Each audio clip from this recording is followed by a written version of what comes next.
Welcome to the How to Be Awesome at Your Job podcast, the show where brilliant professionals share how to sharpen the universal skills required to flourish at work. Enjoy more career fun, wins, meaning, and money with your host, Pete Makaitis. Hello, and thanks for joining us here for episode 695 with Sukhinder Singh Cassidy. Sukhinder's got some great tips. If you are feeling kind of nervous when it comes to taking risks, she will reduce your nerves and increase your results. You'll learn 1, 2 easy ways to build your risk-taking muscle. 2, how to stop the fear of failure from holding you back. And 3, 1 question to help you make smarter, more calculated risks. So if you want to check out the show notes or the transcript or the links to apps that we mentioned here, drop on by awesomeatyourjob.com/EP695. And if you're at awesomeatyourjob.com, check out some cool stuff like being able to search the full text of all of these transcripts or the Gold Nugget email summaries, which gives you a 2-minute read on the key takeaways from each guest, as well as unlocking the whole vault of all of those summaries. That's the Gold Nuggets. And here is Sukhinder's story. Sukhinder Singh Cassidy is a leading technology executive and entrepreneur, board member, and investor with 25 years of experience founding and helping to scale companies, including Google and Amazon. She's served as president of StubHub and as a member of eBay's executive leadership team. Sukhinder is the founder and chairman of The Boardist, a premium talent marketplace that helps diverse leaders get discovered for board and executive opportunities, and she's the author of Choose Possibility. Big thanks to Sukhinder for sharing her wisdom with us. And big thanks to our sponsors. Check them out.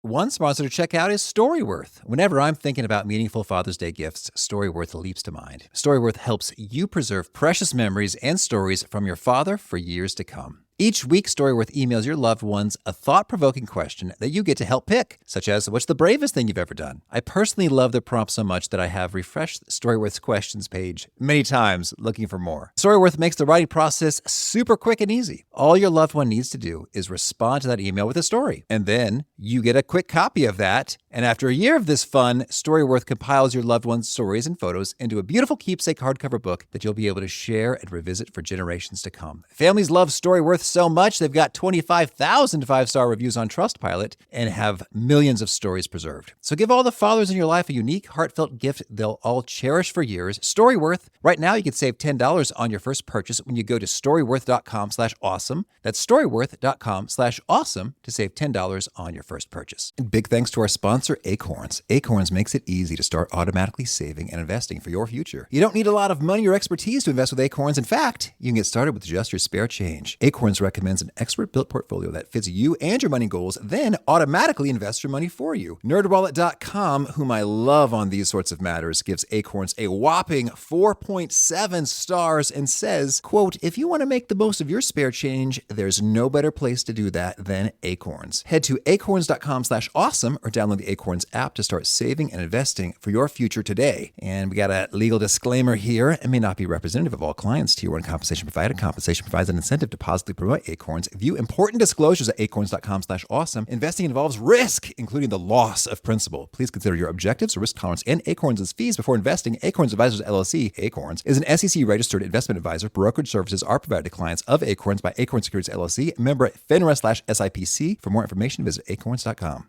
One sponsor to check out is Harvard Business Review. This brilliant magazine, published at hbr.org, is the leading destination for smart management thinking. Fun fact, HBR has been mentioned in 108 episodes of the show.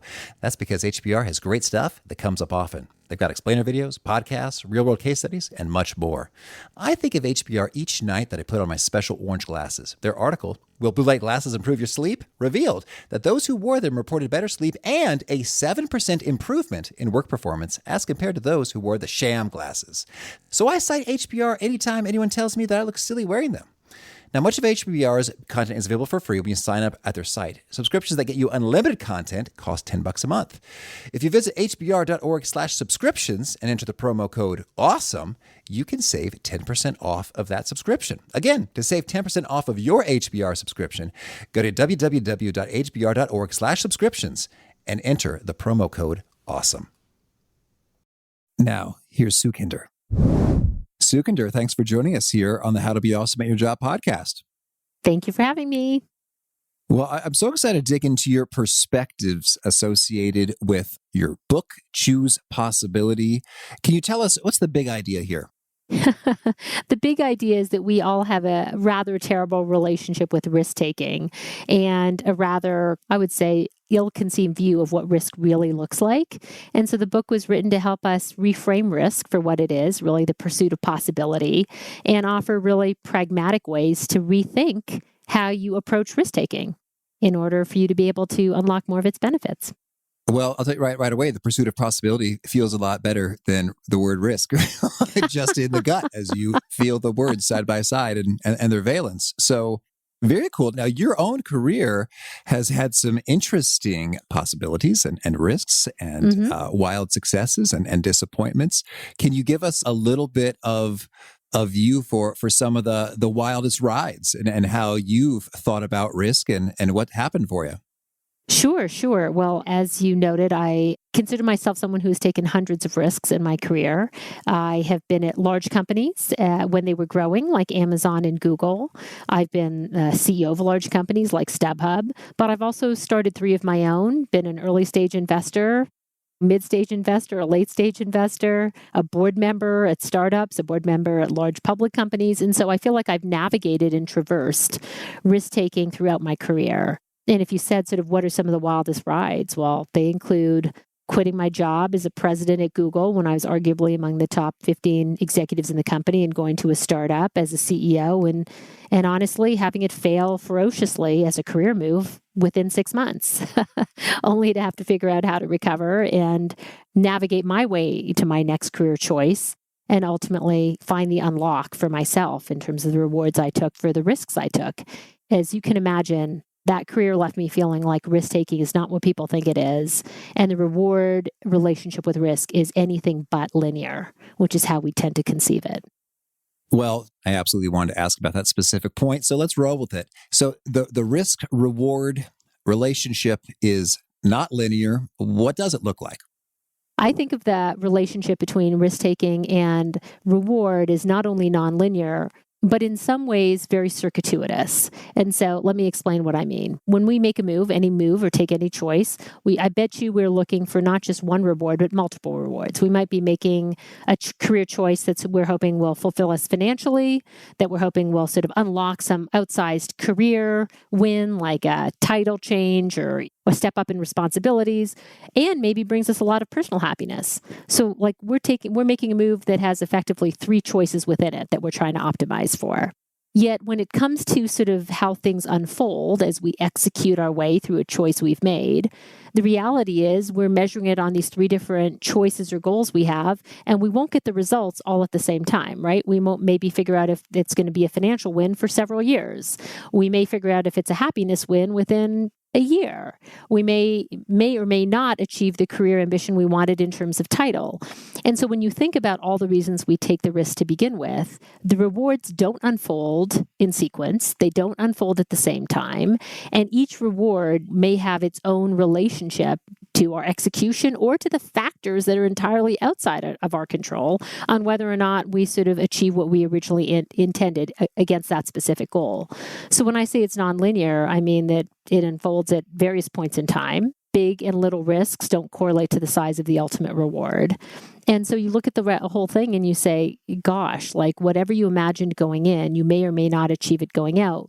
But I bet you that you will still be able to collect the benefits of risk, even if they don't look like the rewards you originally imagined.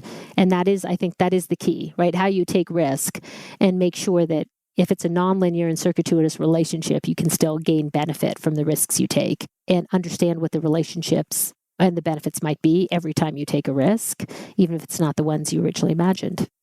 Well, boy, I think you could chew on that for a while and really get to some great places. It's funny, when I was thinking about a nonlinear relationship between risk and reward, I was just thinking from a strictly like kind of a finance thing. It's like, as there is a higher standard deviation in the returns of a given asset class, Yes. risk, there is a higher reward, like percent money returned. Percent return, right? Yes. And so, but as you sort of zoom out and think about kind of the long game and your life and time and how things unfold, it doesn't look like that at all. Yeah, well, it's interesting. So actually, let's back away. Let's look at your asset, my view versus your view, and back away. First of all, there is a thesis that I have in the book that if you actually looked over the extent of your lifetime, you will actually find maybe that linear relationship, but through multiple choices and multiple cycles. So if people were to chart my career, they'd say, wow, Sukhinder, there's a pretty linear relationship between risk and reward, right? Because you started at one place and you took a risk, and gosh, look where you ended up. But so it looks like a straight line over your lifetime, but really what you're doing is mapping through a bunch of cycles of choices and individual risks and individual rewards, each of which may or may not have worked out. So to your point, it's like a stock pick, right? Any given stock pick may or may not work out. You and I would agree, right? Mm-hmm. When you're building a stock portfolio, what are you trying to do? You're trying to actually make multiple choices. You're diversifying your risks, right, in order to maximize your overall return. By the way, as you keep picking stocks and watch pattern matching, I bet you become a more calculated stock picker over time. And over the course of a long time frame, let's say 10 years, in which you are managing a stock portfolio, you're getting better and better, though never perfect, at picking stocks, diversifying risks, taking parallel risks at the same time. And over the course of that entire period, you may say, wow, there was a relationship between, starting to be a stock picker and my ultimate value of my portfolio. But that doesn't mean every individual stock you pick worked out. And I think therein is the opportunity, right? And therein is sort of the miscalculation of how most people think about risk. Most people think about risk as one mighty choice for one mighty reward. And I think to take your analogy further, you will see the compounding benefits over a long period of time, but it will be an amalgamation of many individual choices or risks taken, each of which may or may not have worked out.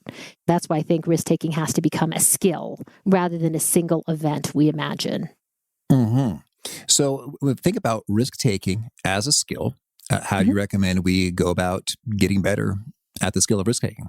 First and foremost, it's probably no surprise. I think about starting early and often. I will say to people, you imagine and look at the biggest risk takers in the world, and we somehow celebrate their biggest choices, and we act like that's the only choice they ever made, and that's why they're such a mighty risk taker, when in fact most started taking risks long before we knew it, and they took risks of different sizes.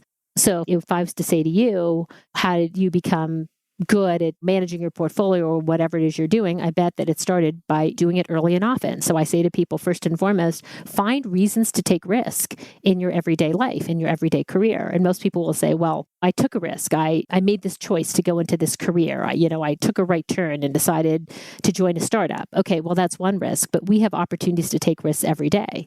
I always say to people, you could take the risk to learn something new. You could take the risk to discover more opportunities.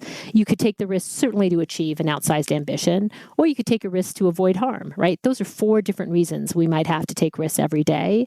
And so I say to people, early and often is the way to really build your risk-taking muscle. The second thing I talk about with people is, many people believe that risk-taking first requires a lot of planning.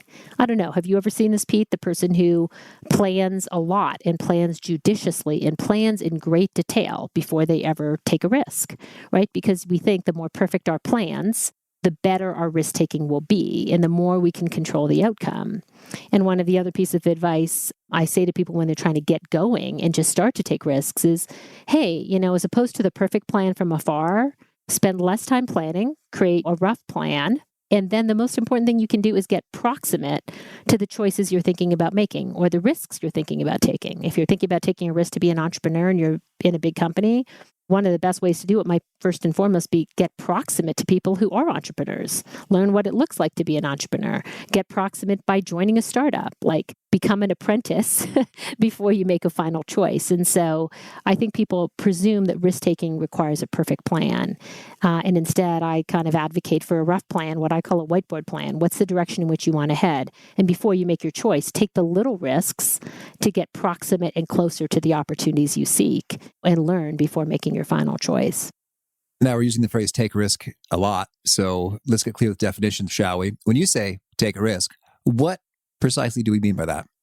Well, I think of a risk as anything that has an uncertain outcome All right. in pursuit of a goal. So if you look at the standard definition of risk in Merriam-Webster, it's to avoid injury or harm, right? That's the kind of risk-taking we all imagine that keeps us from ever acting. If you look at the definition of risk-taking, it talks about literally entering an uncertain situation for the pursuit of a goal. So for me, a risk could be speaking up in a meeting, right? That's ego risk, right? That's psychological risk. It's not financial risk, but why don't people speak in meetings? It's because there's a risk involved to their psyche or to their sense of what others think of them. And then risk taking obviously follows more classic definitions of you might decide to, as we said, empty the money from your bank account and put it in your first startup. That's a bigger risk, but it's still a risk. So I think of risks as micro actions, medium-sized actions, and larger size actions, all of which are uncertain, but they're decisions you make to try and unlock more impact. And what keeps you from doing it is obviously these fears we have, whether they're related to our ego, financial, or kind of personal risk. Oh, yeah. So let's talk about the fear, and maybe we'll zoom out for a moment and get to a conceptual or theoretical optimal relationship to risk. Yes. Like, is your take that we should neither be fearful and take zero risks, nor reckless and just do every nutty thing that we think about? Or what does optimal look like in the realm of risk taking? Sure. Let's start with what I call the universal risk-taking equation. All right. So I wanted you to imagine two phrases. They're pretty simple. One is FOMO, fear of missing out. Mm-hmm. Sure, you know FOMO. Yeah. The other is FOF, fear of failure, right? So many people have fear of failure. Many people have FOMO. So I think of the universal risk-taking equation. Put this in your head, the one that guides us all. It goes something like this. If our fear of missing out on something is greater than our fear of failure, we'll likely act, right? We'll likely move in the direction of a choice we're contemplating that has some uncertainty. If our fear of failure is greater than our FOMO, we'll likely fail to act, right? It will equal inaction. Mm-hmm. So let's imagine a risk-taking framework that looks like that. First of all, you'll notice two things. In that universal risk-taking equation, there isn't the absence of fear.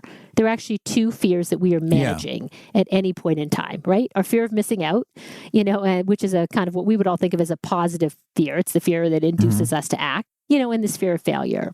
So if you think about that concept, I think the world largely tells you that if you want to act, you just have to visualize the positive. Keep visualizing the positive, right? Because we're going to ramp our FOMO, right? Makes sense. You're like, hey, if you want to get that risk-taking action equation working in your favor to act, just ramp your FOMO. That doesn't really do much for the way most people live, which is with a lot of fear. So just visualizing the positive doesn't really do anything to help shrink the denominator in the equation, right? Which is fear of failure. So you could have a lot of FOMO, you could have a lot of positive visualization, but if you can't conquer or find a way to shrink your fear, you just won't act, even though you know intellectually that there are all these things you're excited about. So I often say to people, first of all, embrace both fears. I have an executive coach that I've worked with for 10 years through a number of my career choices. And he says to me that I think is absolutely right. Most people have a rather immature relationship with what he calls our inner risk manager, that voice inside of us, right? That is on the one hand, sometimes goading us forward, but more often our risk manager is trying to keep us from acting by sort of signaling all the danger that's going to happen to us. They're trying to keep us safe. So he always talks about this immature relationship with our risk manager, and managing that formula I just talked about is about having a more mature relationship with your risk manager, right? And so while it's all good to kind of visualize the positive and ramp your FOMO, and I certainly recommend it when you're creating goals or when you've made a big choice and you're trying to keep yourself motivated every day, what I often say to people is let's work actively on reducing our fear of failure. And what are the strategies we can use that would help us reduce our fear of failure and allow us to act also? And there are a couple that I strongly recommend. One comes from our favorite risk taker of all time, Jeff Bezos. Bezos wrote in his very famous shareholder letter to investors when he was going public that most decisions Amazon makes, and he says that most decisions we make as people are what we call decisions with two-way doors, right? We often imagine that we make a decision and it's a one-way door. There's no way back. But the vast majority of things we do, right, or try, there's a way back, right? If you say something in a meeting that doesn't work out the way you want, it's not like you can never say anything again. Mm-hmm. You're fired. Yeah, you're fired. Are you kidding? You said that terrible thing. Nobody thought you were smart. That's absolutely ridiculous. If we said, hey, you want to take a new job opportunity and it's a startup, if you're very employable and your current company loves you, it's not like there's not a way back if you go and it doesn't work out, right? So the vast majority of things we think about are not one-way doors. They're two-way doors. And so I often advocate, and I advocate certainly in the book, that if you want to have a good relationship with your fear of failure, let's let's start by not avoiding what those risks are. Let's name them. Let's size them. And they get sized as big if they're one-way doors. If they're two-way doors, they're likely smaller, medium-sized risks. And go one step further. I say, imagine the choice after the choice. Imagine you say that thing in a meeting and it doesn't work out. Well, what's the very next thing you do? Imagine you go to that startup and you hate the job. What's the very next move you would make? And the minute you can imagine the choices after the choice, and if you can come up with several, well, that's probably not as large a risk as you think it is. And in imagining what you would do actually helps us confront those fears of failure as opposed to avoiding them. So I often think about that universal risk-taking equation. And while I'm all for FOMO, I actually believe that we all need strategies to sort of look and shrink our fear of failure in order to get us into action. And those are some of the things I think about a lot and talk about a lot when I advocate for people to take more risk. And so you say you advocate for people to take more risk. Is it fair to say that most of us don't take enough risk and relatively few of us are wild and reckless? Or what's your take about the breakdown of the, we'll just say, United States professionals? Well, you're asking a question that's near and dear to my heart. If you want to go to the website for the book called choosepossibility.com, you can take a risk quiz, interestingly, to figure out what your natural risk-taking style is, because I wanted to know the answer to the same question as I was writing the book and certainly bringing it to market as we launch it. And so we actually created a simple risk survey, and then we surveyed the U.S. population, obviously not the entire population, but a sample, before putting the risk quiz on LinkedIn and on the site where you can take it. And to your point, what we found is that we named 4 archetypes for risk. And we found that the vast majority of people taking the risk quiz, like 60%, are what we call contemplators, which is very good at being calculated and measured in laying out the pros and cons of any decision. But where they self-identify as having challenge is in actually making a decision, right? Then these people self-identify saying hey, I can look back and I have a decent amount of regret about choices I didn't make and actions I failed to take. So the majority of the population in our risk quiz are contemplators. And then let's think about what comes on either side of a contemplator. A contemplator who is more negative, who sees more easily the cons of any given situation, who's always trying to keep safe and keep away from harm, we call a critic. On the other side of being a contemplator is what we call the calculator, the person who also does the analysis of pros and cons in any big decision, and certainly probably does a faster analysis or more efficient analysis on smaller decisions, but is comfortable making a decision within a given time period. So they're always calculating and biased towards making a decision more than the contemplator. And then the last archetype we identified is what we call the change seeker. And you and I probably know lots of change seekers, which are people who are so easy to see opportunity that in fact they may move very spontaneously. Some would call them reckless, some wouldn't. Some would say that they're the life of the party and the people who never miss an opportunity, even if it costs them overcommitting or in some ways moving rashly. And so when we look at these 4 archetypes, and as I said, you can identify which you are by taking a quiz on the site. I think the majority of people certainly are comfortable with the idea of a pros and cons list, but when it comes to action, maybe sit on the sidelines a little bit more than they wish they would. And obviously, that's what prompted me to write the book. Okay. Well, so let's talk about some particular strategies and tactics when it comes to doing some decision making. So I liked how you discuss how we can shrink our fear of failure by thinking through, hey, is this a two-way door? If this went south, what would be the very next step? What are some of your other favorite approaches? Or do you have a master framework when you sit down and say, okay, Sukhinder, decision time? How do you get to your answers? Well, let's put it this way. First of all, in our risk quiz, I'm a calculator, which means I'm never without my own spreadsheet. Make no mistake. I think of my own relationship with risk as, yes, there's that formula. But to answer your question, I do believe that for smaller choices, it's about doing the rapid formula, right? And moving yourself to action. Because as soon as you realize that a risk is of rather small size, hopefully you can get into action fairly quickly without needing a gigantic spreadsheet. But believe me, when it comes to bigger choices in my own life, I have a pretty gigantic spreadsheet too. And some of the things that you would find on it might surprise you. So in my frameworks for taking risk and making bigger choices, there are probably two things that I do and I weight in my framework that most people don't weight. When most people create a framework for making a bigger choice, they really do a pros and cons of like what we might think about like how they will execute, right? They say, gosh, like this could go right and this could go wrong. But they really act as if the entire risk and thing worth rating are like their own execution ability, right? Like you say, oh, this could go right or this could go wrong if I do this or I fail to do this. In my own risk-taking frameworks, actually, I not only look at how something compares to my goals or my own skills and capabilities, like, gosh, am I likely to succeed or fail in my efforts? But I add two dimensions that I think most people fail to add. Number one is what I call the people factor. So most people try and make a choice sort of on the what of the thing they're pursuing. So let's put it this way. I want to go to startup. I'm thinking about the what that startup does. And is that startup likely to be successful or not? Is that a winning idea, right? I often, and this has certainly been something I've learned the hard way in my career, but I've also had the benefit of, I really, in all of my frameworks, I overweight the people I am going to join in any new choice or endeavor. So I call that I put the who over the what. Mm-hmm. And that's one big piece of advice I have for people when creating your own framework and doing your own pros and cons list. You have to add and rate the people factor of any dimension. And people say, well, why is that important? I think it's important because many of us have been told to take risks in the direction of our passions, as an example. Like, hey, go overweight, moving towards something that's in the direction of things you enjoy. That's great. But 99% of our careers and how successful we are on the job are done in collaboration with others, right? With peers, with a boss, with a CEO who might be guiding the direction of a company. So with people who share or don't share our values, so not let alone complement our strengths.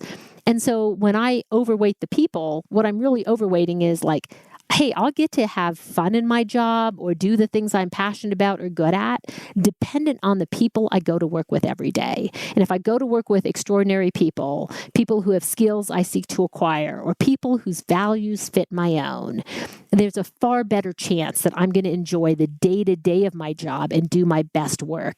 And yes, all the better if it's in the direction of my, let's say, stated passions in terms of topic area. So putting the who over the what is one big factor in my frameworks that most people don't really rate enough or rate highly enough when they make their choices. And the other one that I often tell people is missing from their frameworks, and I would add to any framework or pro-con choice, is what I call the things that aren't in your control, the headwinds and tailwinds of any situation. We tend to believe that we go into any situation in what I call the neutral state. Like it's just waiting there for our immense and amazing execution in order for us to be successful, as if that is the only factor at play in things that work and don't work. But if we take the time to rate the situation we're entering, is it like, does it have momentum and tailwinds? I mean, people often give me a lot of credit for my choices, but my friend, I came to Silicon Valley in 1997. That was a good time to come to Silicon Valley. Like, let me tell you, there's so many tailwinds that if I made a bad choice, I could still pivot into good choices, right? And in fact, that happened to me. My first job in the Valley, I quit in 6 months. But there was so much opportunity that I could pivot into, and so many companies that had tailwinds that I had plenty of what we call room to fail, right? And still be successful. Mm-hmm. And so I think objectively rating the situation you're entering. Does it have headwinds or tailwinds? And what does that mean for your ability to execute is a huge other factor in the frameworks I build around any big choice. I like that concept right there, the room to fail. I guess I could just flip it around. As I was contemplating, should I launch this podcast? Oh, it's going to be a lot of work. And hey, I've tried a lot of business initiatives that didn't work out. Mm-hmm. And one of the things I loved about this as a concept was that there were just so many ways to win. Yep. Financially. I mean, I already knew it was going to be fun talking to people like you about stuff I love. Of course, right? But I thought there's so many ways that this can win, whether it's just from sponsorship or selling courses, coaching, training, licensing, and monetizing. Like, there's a lot of ways, as opposed to a lot of businesses is all like, well, hopefully people like this thing, whether it's a product or service. And then if they don't, that's kind of all there is to it. Yeah. So room to fail or many ways to win is a cool parameter to embrace and to value and to consider. I love it. This comes into like embrace your inner calculator, right? Like lay out all of these things because sometimes, as you know, like one of the things I found in the book is like if you look at the research, people often make decisions quickly because uncertainty feels so uncomfortable, right?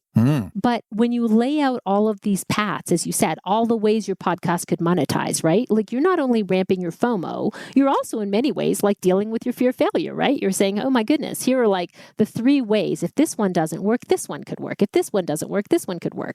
So like, I bet you that thought process got you into action by confronting all of these thoughts early and being calculated and taking this risk, not just like a hope and a prayer, right? But laying it out in order to get yourself into action. And so, I mean, I love it. Yes. Room to fail all the time. But, room to fail means you take the time to confront the things that not only you would love about doing this, but the things that you fear, right? And laying out all the possible paths you could pursue. I mean, that's what gets me into action. It's not just sort of dreaming in the abstract. And that's a really compelling point right there about folks moving quickly because they don't want to linger in the discomfort of the moments of uncertainty.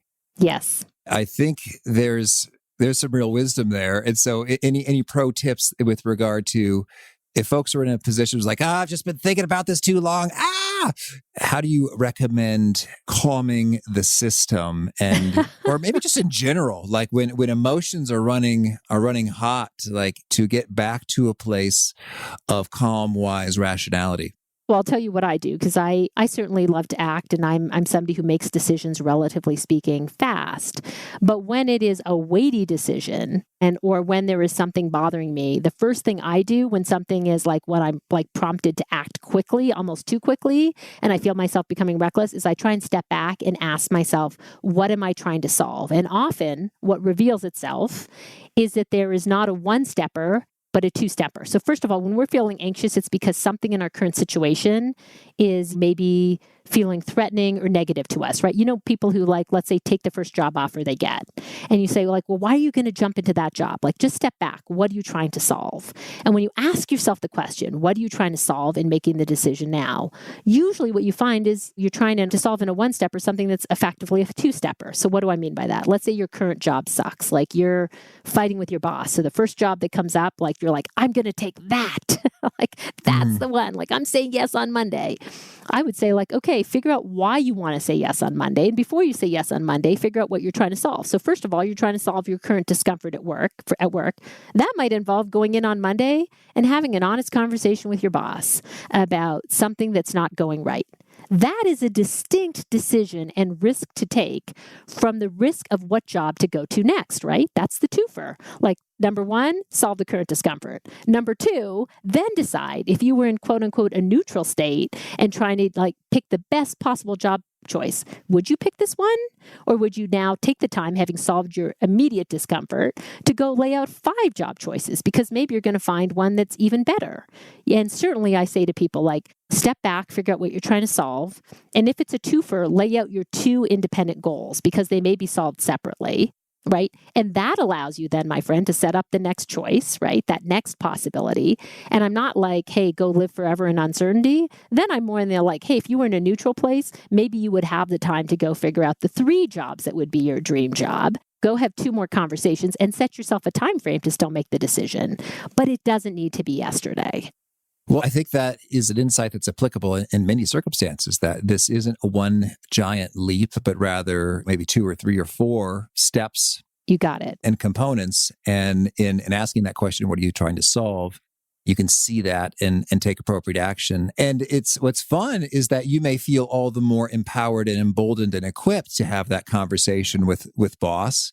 Yes. Because like, I don't know if it's going to go well. It's like, well, hey, if it's horrible, yeah, I have something. At least I got something. I have a bird in the hand. Yes, absolutely. Right. Yeah. But it's just about forcing those things apart when like we're feeling reckless. So like the point is that I think our relationship with risk tends to be risk is for the risk takers among us. Okay, not true. Risk is a skill that anyone can build, like point 1. And then number 2, on this point of like, okay, well, if you want to build those risk-taking muscles, think about these choices in increments. You're often not making, as you said, one choice. You often have the opportunity to make 2, 3, 4 choices. And you know what that does for us when we know we have the ability to make 2, 3, or 4 choices? it frees us from the pressure of one big choice, which is what people think it needs to be, one big choice. I call this the myth of the single choice. I'm going to make one big choice, and it's going to be either a raging success or an abject failure. And then there's so much pressure on that one choice. The minute you say, like, I have multiple choices and risks to take or choices to make, it really frees us up from this myth of the single choice. And in fact, we can get the compounding benefits of choosing again and again and again. That's beautiful. Well, Sukhinder, tell me, anything else you want to make sure to mention before we shift gears and hear about some of your favorite things? Well, I think mostly it's what I said. If you think that risk-taking is for the riskiest among us, reframe your thinking about what risk really is. It's a small or big choice that you can make multiple times a day, a week, a month, a year that get you into action now and sort of unlock your learning so you can choose again. And it's about this freedom to choose and choose and choose again that really helps us create compounding benefit to the risks we take. Lovely. Well, now could you share with us a favorite quote, something you find inspiring? My favorite quote is probably one from the book, which is, when nothing is sure, everything is possible. And so we often think about, as I said, this idea that uncertainty is daunting, but let's just remember, uncertainty is literally the definition of possibility. When nothing is sure, everything is possible. Mm-hmm. So that's a pretty awesome place to dwell, right? And we don't tend to think of it that way. Yeah, thank you. And how about a favorite study or experiment or bit of research? Well, one of my favorites is actually, I don't know about you, have you ever read the book Good to Great from Jim Collins? Oh, yeah. Yeah. So that's one of my favorite older books, but one of my favorite newer books, in fact, I had it in our book club at StubHub. I made the entire leadership team read it, was this book, Growth Beyond the Hockey Stick from McKinsey, from a set of McKinsey partners. It's one of my favorites. It's a 30-year study of companies that non-linearly outperform over time.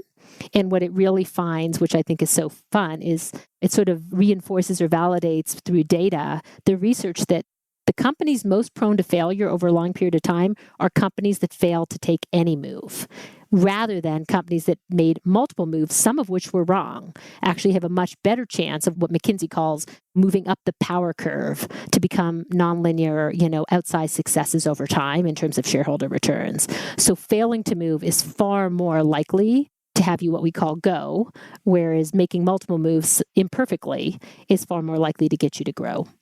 Very neat analogy, obviously, to the book. And how about a favorite tool, something you use to be awesome at your job? My favorite tool to be awesome at my job, you would laugh, but it's my iPhone notes. When people talk about having, I always have a plan, right? But I'm moving all the time. So although I love to have a whiteboard, the reality is my iPhone notes is my whiteboard. If you went into it, you would see notes on everything from business ideas to what I need to get done today, to my grocery list, to tips for what are the things I want to remember to mention on this podcast. So I would say one of my favorite tools is a pretty simple one, iPhone notes. Mm-hmm. All the time, goes with me all the time. I can erase it, modify it, but it's always there. And a favorite habit? These days, it's tennis. I don't know what your favorite COVID habit is, but I have become much more regular as a tennis player, and I'm loving it. And it sounds like you may have already shared a couple of these, but is there a particular nugget that you articulate that gets quoted back to you frequently and people are loving? I have a quote I often give people that does get played back to me all the time. It's called, "You manage me or I manage you. Which would you prefer?" And when people are like, "What do you mean by that?" I often say in leadership talks, okay, literally, if you're a leader, you have a choice. You can say, you can say to your people, "You manage me or I manage you. What would you prefer?" And most people presume that the right answer is, well, I would prefer to manage others. And I say to folks all the time, I'm like, really? I prefer for somebody to manage me. And they're like, "What do you mean?" I'm like, no, I really prefer that they manage me.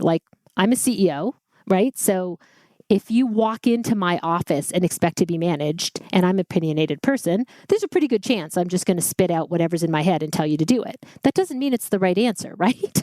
It's also not a super empowering place to be.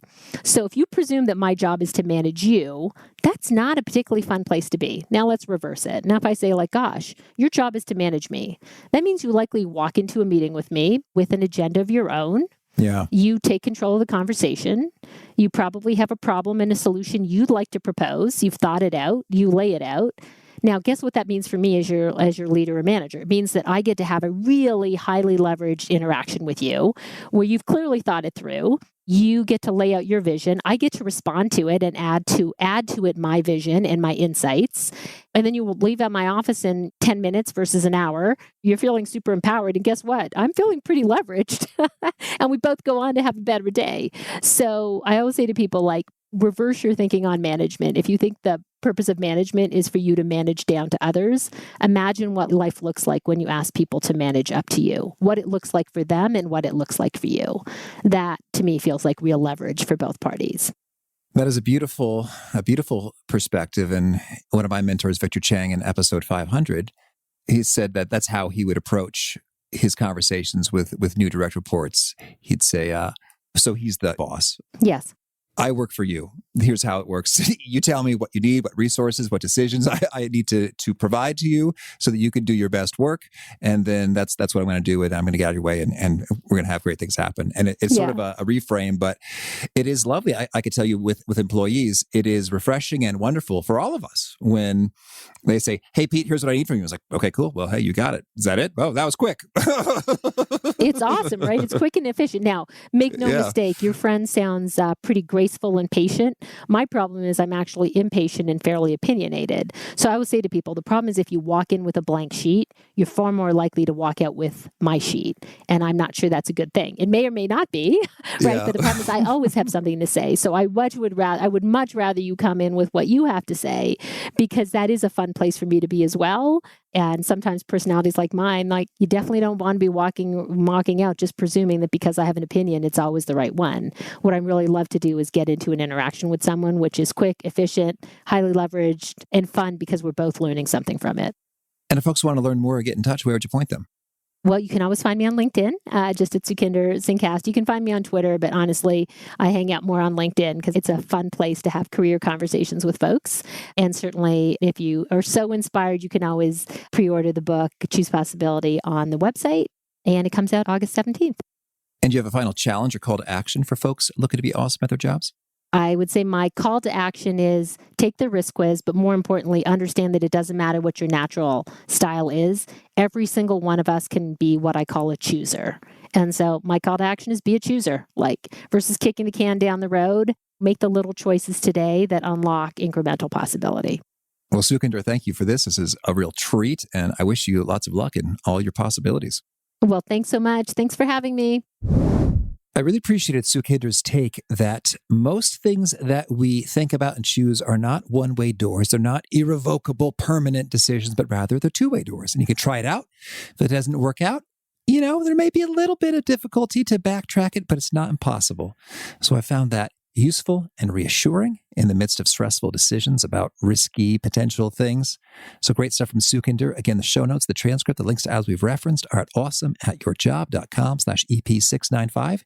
Hope to catch you next time, and peace. Thanks for listening. To get the most out of the show, we recommend 2 key things. First, check out the extra resources at awesomeatyourjob.com. You can find this episode's transcript and links, as well as the perfect episode for your situation. You can search the full text transcripts of hundreds of episodes or explore episodes tagged by topic and competency covered. Second, subscribe to the podcast and get future episodes automatically. You can subscribe by telling Siri and several other smartphones and speakers, subscribe to the How to Be Awesome at Your Job podcast, or by tapping subscribe in your podcast player of choice. If you'd like some extra help figuring out podcasts and how subscriptions work, visit awesomeatyourjob.com/subscribe for guidance. Hope to catch you on the next episode of How to Be Awesome at Your Job.